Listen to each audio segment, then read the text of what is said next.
Undocumented.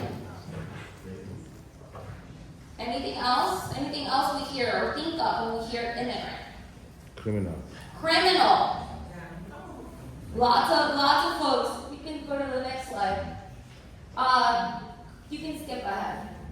Right? A lot of times we've conflated the idea of immigrant with criminal. Right? We are seeing now that what's happening to the immigrant community, largely the Latino community, is very similar to what happened to the Black community after the drug wars, right? We saw the criminalization and this conflation of people being inherently criminal based upon their race, based upon their culture, based on their socioeconomic status, right? We're taught to believe that folks are here to do harm, that we're here to take jobs, to steal jobs, right? That's the terminology. It's not even take, it's steal jobs, right? We're told that immigrants broke the law inherently by being here. Before, a lot of the Trump rhetoric was Mexicans are violent criminals, right? They come and do harm, and that's all they're here for. Well, we didn't really fight that rhetoric. We didn't really say, no, that's wrong, you shouldn't do that. Instead, we kind of let it fester, right? We let our communities and as Americans continue this nativist approach, right? We started thinking, well, America first. Let's protect our own folks first. But what does that look like, right? We end up creating an in-group versus an out-group. Where in means Anglo-American and nobody else. And immigrants who look different are other, not worthy, not deserving of protections, of dreaming, right? Today I'm here to tell you, that our narratives are important. Our stories are key. They're key in fighting that mainstream narrative, that mainstream thought. Every day in the news, I don't know if you guys look at Fox News, it's quite triggering sometimes. But if you take a look at some of the clips, ICE is actually doing compilations of criminals and showcases the most violent criminals. This is what's playing on the national news media. It's a Rolodex of all the criminal people. But they're not talking about the eloteros, the tamaleros, the flower folks who sell flowers on the street, who did nothing wrong, right? As part of CHIRLA, I'm part of the rapid response.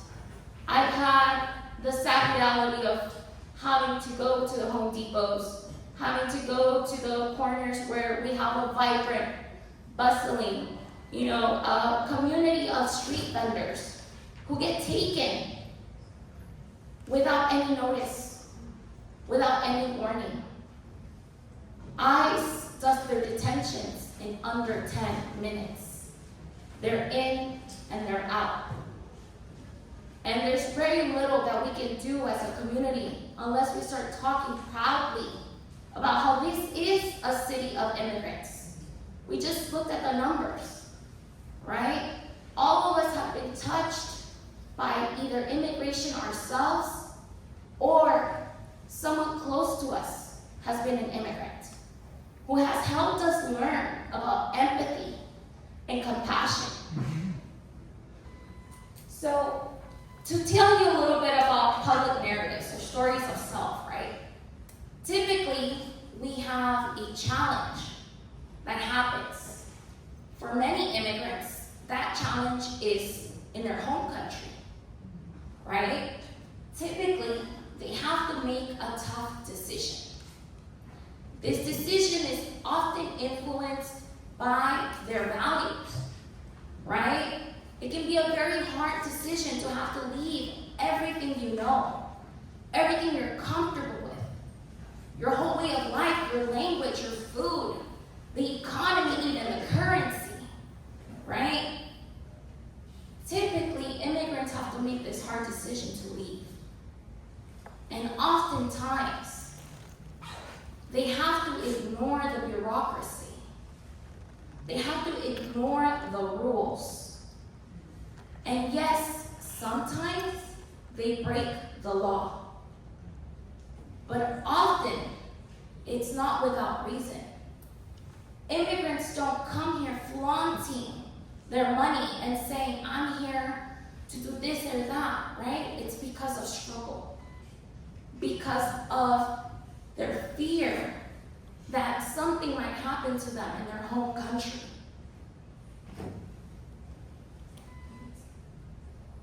So something that's key when we tell stories or tell our story is how our values influence our choice, right? Our values play a key role of why we choose to do the things we do. The mother who comes here to get a better job because she can't find employment in her small town in Guatemala, for example, and has to then bring her children, knowing she's going to possibly endanger them or put them at risk in this long journey, has to debate her values of family, right?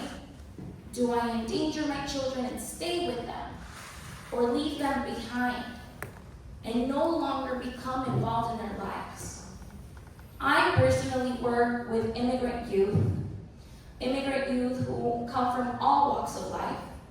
Some have been barely reunited with their family. They are recent arrivals, but their parents have been here for decades. Their parents have been here for a really long time, and they just so happen to stay with grandma and grandpa, right? So a lot of times, these children are finally reunited with their family members, but they don't know about these hard decisions their parents made.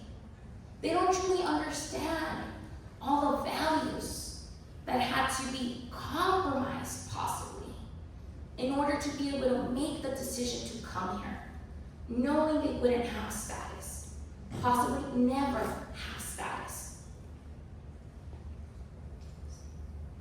So the basic structure of the story of self, or of a public narrative, comes with a challenge, a choice, and an outcome. In our outcome, oftentimes, we talk about why and what actually happened from our choice. We also talk about a call to action.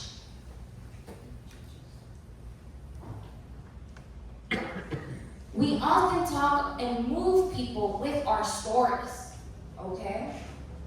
From not feeling much or not really feeling a certain type of way about immigrants, we suddenly feel urgency.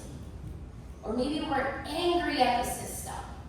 Or maybe we have hope that a better tomorrow is possible, where our society can be fully inclusive of immigrants. Instead of having isolation and feeling like, well, this is only my story. No one else has gone through what I went through. No one knew or understands what I had to struggle through to get here. When we share our stories, we build solidarity.